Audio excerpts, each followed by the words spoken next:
não parar, não precipitar e não retroceder. Então dizer para esse cara, sabe quando nós vamos parar? Nunca. Nunca na sua porca vida. Né?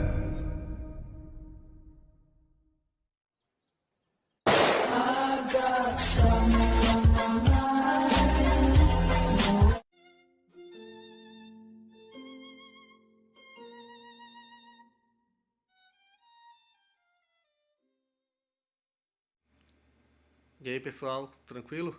Então vem aqui antes do vídeo começar, pedir para vocês se inscreverem, quem não for inscrito, compartilhar, curtir, comentar. Quem puder seja membro do canal, que isso ajuda bastante. Tem também o link do Apoia-se. Quem puder ajudar nosso canal e apoiar financeiramente vai ser muito bem-vindo. Mas o mais importante é transmitir o conteúdo e os conhecimentos do professor Olavo de Carvalho para mais e mais brasileiros. Então compartilhe e ajude aí nossa causa. Muito obrigado a todos os membros, apoiadores do canal. Fico muito feliz. Tenho certeza que a gente está no caminho certo. Então fiquem com o vídeo e até mais. Valeu! Na quarta, ele também está buscando a satisfação, mas são modalidades mais sutis de satisfação, a satisfação emocional, que nós chamamos a felicidade. Aí é a busca da felicidade e a fuga da infelicidade. Né? Então isso vai formar para sempre a constelação de símbolos que representam para nós a felicidade, o infortúnio, né? A alegria, a tristeza e assim por diante. É claro que é um período de intensa busca de autossatisfação. Vocês veem, por exemplo, que adolescentes eles buscam insistentemente situações que lhes pareçam estimulantes. Festas, esportes, né? Passeios, às vezes até encrencas, buscam encrencas e aventuras. Certo? Isso aí é o quê? A busca da felicidade. O indivíduo quer sentir determinadas coisas. A busca obsessiva de sentir certas coisas e não sentir outras. Isso também se conserva dentro de nós. Porém, chega um ponto em que isso se esgota. E a mera busca do sentir não resolve mais a situação, porque, de certo modo, a experiência aí se torna repetitiva, tá certo? E sempre fadada ao fracasso. E há um momento em que o indivíduo percebe que, se ele quer de fato estabilizar determinados sentimentos, a primeira coisa que ele tem que fazer é sentir-se bem com ele mesmo. E isso já não é a mesma coisa que você buscar a felicidade. A felicidade é sempre algo que lhe vem de fora. É uma situação, é um estado, é um dom qualquer que você recebe. Por exemplo, se você se apaixona por uma garota, então a sua felicidade depende de que ela retribua, e a sua infelicidade, quer dizer, o máximo de infelicidade será a indiferença dela. Mas a sucessão dessas experiências emocionais chega uma hora em que fecha, o indivíduo percebe que, de certo modo, ele é o autor dos seus próprios estados. Ou seja, ele percebe que muito do que ele sente não depende do que está acontecendo, do que os outros façam, mas depende dele mesmo. Então é um momento em que ele necessita tomar posse de si mesmo, já não no sentido corporal, como na primeira camada, mas no sentido existencial total. Ou seja, ele tem que mostrar que ele é o senhor do seu próprio destino. Então, a partir daí o critério já não é mais felicidade versus infelicidade, mas vitória versus derrota. Então o indivíduo tem que vencer, ele tem que provar que ele é alguma coisa, provar para ele mesmo, em primeiro lugar, não é para os outros. Pode ter um coeficiente de exibicionismo também, mas o fundamental é ele apropriar-se tomar posse da sua força, quer dizer, ele se sentir como um sujeito criador de situações, que dependem exclusivamente dele. Isso significa que, neste período, o coeficiente de felicidade ou infelicidade recebido de fora já não é tão importante, porque mesmo os fatores que possam deprimi-lo, agora são encarados como desafios que ele tem que vencer. Então, nesse período, o indivíduo tem que sair vencedor em tudo. Tá certo? Mas note bem que ele só está tentando provar algo para ele mesmo. Então, o que importa, vamos dizer, é a vitória subjetiva. Tá certo? É ele conseguir olhar para si mesmo e ter um certo orgulho de si. Né? E ter orgulho de si é importante nesse período. Muito bem, mas algum dia todos nós saímos da adolescência e temos que fazer algo mais do que provar para nós mesmos o nosso próprio valor. Note, repito, que em cada uma dessas camadas as anteriores se conservam. Só que elas agora viram instrumentos para a conquista de um objetivo que as abrange e transcende. Então, o indivíduo que está em plena camada quinta, ele está buscando, sobretudo, a vitória, o sentimento do seu próprio valor, de sua própria capacidade, de sua própria força. E nisto se integra, então, contando de trás para diante, todo o seu mundo emocional passa a ser um fator de vitória ou derrota. Por exemplo, ele percebe que ele tem que ter um certo domínio sobre os seus sentimentos. Né? Ele precisa reprimir certos sentimentos, porque senão eles podem atrapalhá-lo na luta para afirmar seu próprio valor. Então, aqueles sentimentos continuam ali, mas eles se integram, né, diferentemente num outro conjunto superior. Do mesmo modo, tudo que ele aprendeu com as relações sociais, a linguagem, os signos, etc., tudo isso está lá, mas só agora está organizado em função de um novo objetivo. Né? Muito bem, quando o indivíduo alcançou aquele mínimo indispensável de autoconfiança, sem o qual não é possível a sobrevivência no meio social, então ele tem que passar para uma outra camada. E nesta camada, o que interessa já não é mais o indivíduo sentir que ele vale alguma coisa, não é mais ele sentir a sua força, mas é ele obter algum resultado real. Então, por exemplo, se você arruma um emprego, não adianta você sentir que você é ótimo. Você tem que fazer algo que funcione dentro daquele emprego, do conjunto das suas tarefas. Então você tem que obter um resultado objetivo, ainda que este resultado objetivo valha pouco para você em termos de autoafirmação, camada 5, ou em termos de felicidade e infelicidade, camada 4, e assim por diante. Então, quer dizer, o domínio, vamos dizer, da vida prática, das necessidades práticas. Nós podemos dizer que essa sexta camada é a camada eminentemente contábil, onde tudo que interessa, vamos dizer, é o crédito superar o débito. De algum resultado você tem que obter. Tá certo? Então, evidentemente, você, nesse período, você tem preocupação com, vamos dizer, com horários, com a distribuição das suas energias. Isso você sabe que, por exemplo, você não pode ter períodos de descanso ou repouso conforme o exclusivo critério do seu bem-estar físico, mas é necessário que o seu repouso, o seu esforço, se encaixem dentro de uma máquina, de uma engrenagem que visa objetivos que não são os seus. Tá certo? Mas que você tem que fazer funcionar da melhor maneira possível. Tá certo? Eu me lembro, por exemplo, quando eu tinha 17 anos, e que eu precisava urgentemente trabalhar, eu tinha tido alguma experiência trabalhando em escritório, mas estava achando muito ruim, e eu me lembro que eu fui trabalhar no jornalismo por um único motivo, porque naquela época a lei determinava um período de 5 horas para o trabalho jornalístico.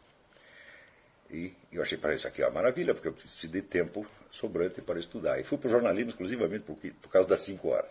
Né? Quando mais tarde modificaram e todos os jornais começaram a usar o período de 8 horas, perdeu a graça o negócio. Então não era mais vantajoso para mim. Então, quer dizer que eu não escolhi aquilo porque eu ia ter alguma autossatisfação, ou porque eu ia provar minha própria capacidade. Não, a capacidade já estava provada. Eu me lembro quando eu sentei para fazer o primeiro teste no jornalismo, eu sabia que eu sabia português melhor do que toda aquela redação junto, então aquilo ia ser moleza. Minha capacidade estava demonstrada. O meu problema não era este, não era eu provar para mim mesmo a capacidade. Eu tinha que escrever alguma coisa que servisse para eles. O critério é completamente diferente, né? Então, por exemplo, os critérios de exigência, eu me lembro que os critérios de exigência de matéria de linguagem no jornalismo eram muito inferiores aos meus. Né? Mas isso quer dizer que eu tinha que dobrar os meus critérios de exigência e atender aos deles, porque os meus abrangiam certas exigências que para uma redação jornalística nem existiam, se tornariam invisíveis. Quer dizer, eu escrevi essa coisa com altos méritos literários, seriam totalmente invisíveis para aquelas pessoas. Eles queriam saber só que atendesse este critério, que era do jornal. Então, foi uma espécie de desaprendizado. Né? Eu tive, inclusive, que baixar o meu autoconceito para poder me adaptar àquela coisa e obter o quê? Aquele negócio maravilhoso que era um salário no fim do mês. Como eu tinha trabalhado de office boy antes, então quando me disseram, eu fiz o teste no jornal, passei, quando me disseram o meu salário, eu quase caí de costas e fiquei milionário. Né? Era um negócio, era assim, 10 vezes mais. Né? Então, 10 vezes mais e com 3 horas de trabalho a menos. Quer dizer, era o paraíso. Então, naquele ponto, tinha dado tudo certo e o meu esquema organizacional estava funcionando, né, perfeitamente bem naquela etapa da minha vida. Então, nesse período, então, você se adapta a exigências externas, mas visando um resultado que vai te beneficiar. Não psicologicamente. Quer dizer, o benefício que você procura não é psicológico. Tá certo? Psicologicamente pode até haver um malefício nisso aí. Né? Mas você fez uma troca, você entrou num comércio.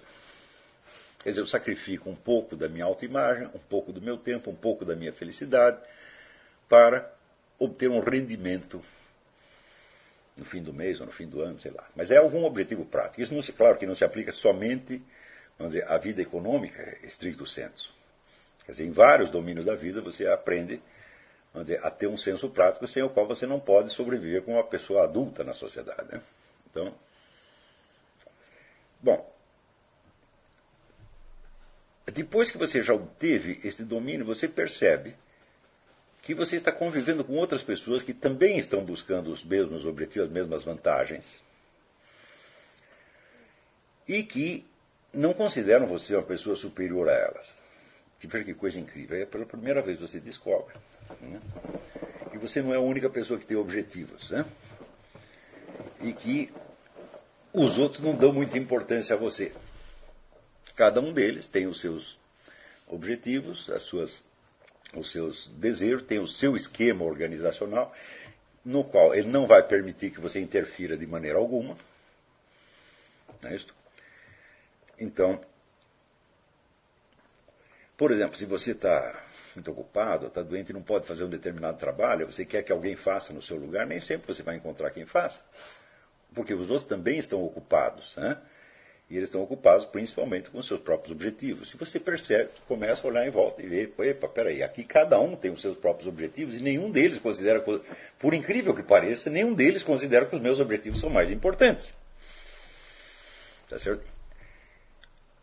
Então, você entra numa outra esfera, no qual, vamos dizer, o equilíbrio de direitos e deveres é a coisa fundamental. Ou seja, já não é apenas a organização da sua vida que interessa. Não é apenas o encaixe da sua vida dentro de uma engrenagem maior que rende alguma coisa para você. Tá certo? Mas é o encaixe do seu projeto e da sua organização pessoal numa infinidade, tá certo, de relações com outras pessoas que têm cada um o seu objetivo e que cada uma se considera como você mesmo, o centro do universo. Né? Então, aí você desenvolve o senso daquilo que hoje se chama cidadania. Cidadania é saber que você tem direitos e deveres limitados, ambos limitados, e que os outros também têm. Esse senso dos direitos e deveres, vamos dizer, ele chega a você não sob a forma abstrata de um código civil ou de um código penal, nem sob a forma dos 10 mandamentos, nem sob a forma de nenhuma filosofia política abstrata, mas ele chega sob a forma do código de lealdade vigente no lugar onde você está.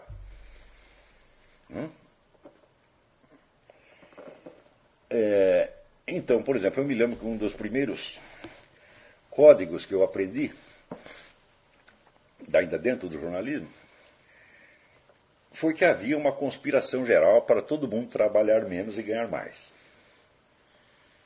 Não é isso? Então, todo e qualquer serviço devia ser feito, vamos dizer, na base do mínimo indispensável. Né? E os méritos de cada um deveriam ser maximizados perante a empresa. Então, todos conspiravam juntos, então não era uma coisa individual. Né? Todos conspiravam para trabalhar o mínimo e ganhar o máximo. Nesse sentido, por exemplo, você ludibriar a empresa que você trabalhar era um dever. Podendo ludibriar, nós temos que ludibriar. Por exemplo, né, nos jornais, quando nós saímos para fazer reportagem, às vezes saía para uma viagem, então era assim, era um mandamento divino que tudo tinha que ser superfaturado. Não, isso eu estou falando sério. Por exemplo, você viajou até Sorocaba, você vai fazer como se tivesse viajado até o Amazonas.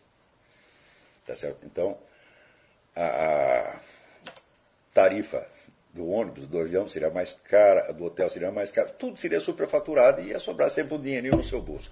Isso era a regra áurea.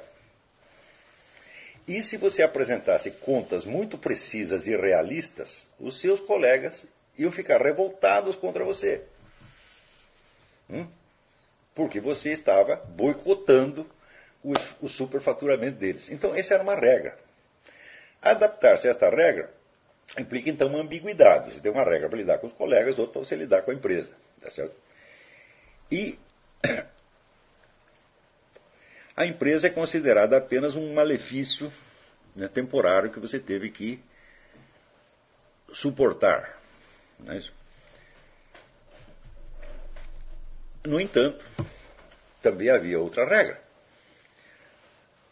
As pessoas que, aos olhos, né, do chefe ou do patrão, pareciam mais identificadas com as finalidades da empresa, subiam e os outros ficavam embaixo. Então chegava um momento na vida que você tinha que optar. Eu seria aqui um bom colega dos meus colegas, e ficaria embaixo com todos eles. No fim de semana nos juntaremos num bar para tomar cerveja e falar mal dos outros e, né, lamentar a nossa porca vida. Ou eu voltaria as costas aos colegas e voltarei para o patrão, para o chefe. Ou seja, eu vou me comportar na linha horizontal ou na vertical. Então, se eu subir um pouco na vida, todos os meus colegas vão me odiar, né, vão falar muito mal de mim, mas a empresa estará satisfeita e eu terei uma perspectiva melhor. Né? Então, estas regras você vai ter que aprender. Tá certo? Elas não visam mais apenas a produzir um rendimento para você, tá certo? Mas visam a obter para você o apoio da comunidade. Você tem que ter um lugar na comunidade, você tem que ser respeitado, tem que ser gostado, amado, se possível, tá certo? Tem que agradar as pessoas e tem que ser justo com elas, de acordo com o padrão de justiça que está vigente ali no lugar. Esse padrão de justiça, julgado depois filosoficamente, desde uma distância maior, pode parecer uma verdadeira monstruosidade, como a mim me parece. Né? A respeito disso, leiam o Alexander Zinoviev, The Reality of Communism, e vocês verão o conjunto desses códigos totalmente predatórios, né, que você tem que obedecer para você ser aceito, ou pelo seu grupo, ou pela sua empresa, etc, etc, etc. Né? Então, nesse momento, nessa fase, quando você está nessa camada, que é a sétima,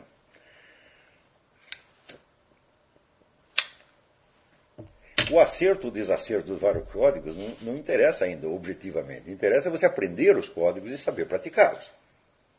Não é isso? E, evidentemente, a opinião do grupo se torna uma coisa extremamente importante para você.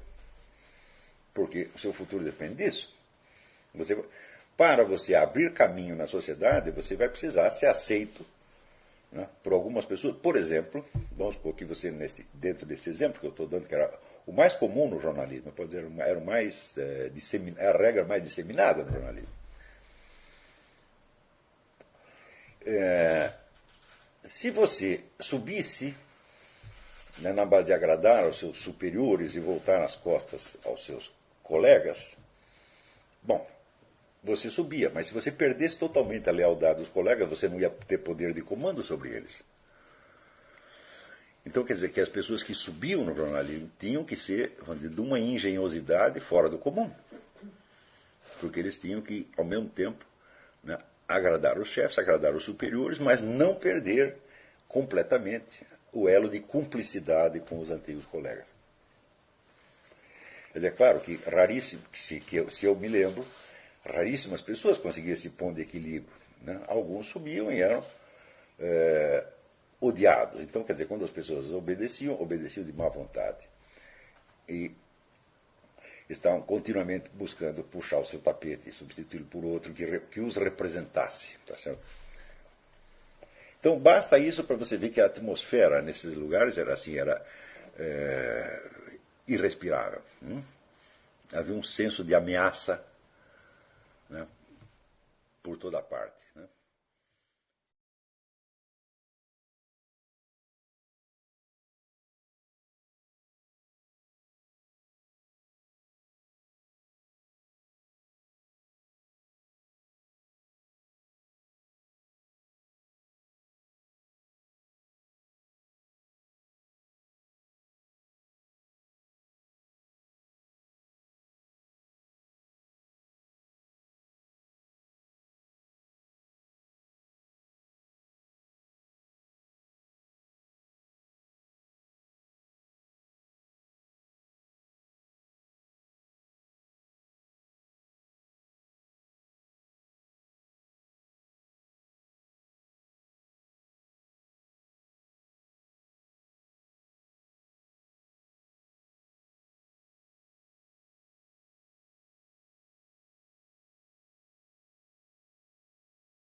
Chegamos a mais um final de uma aula, de um vídeo.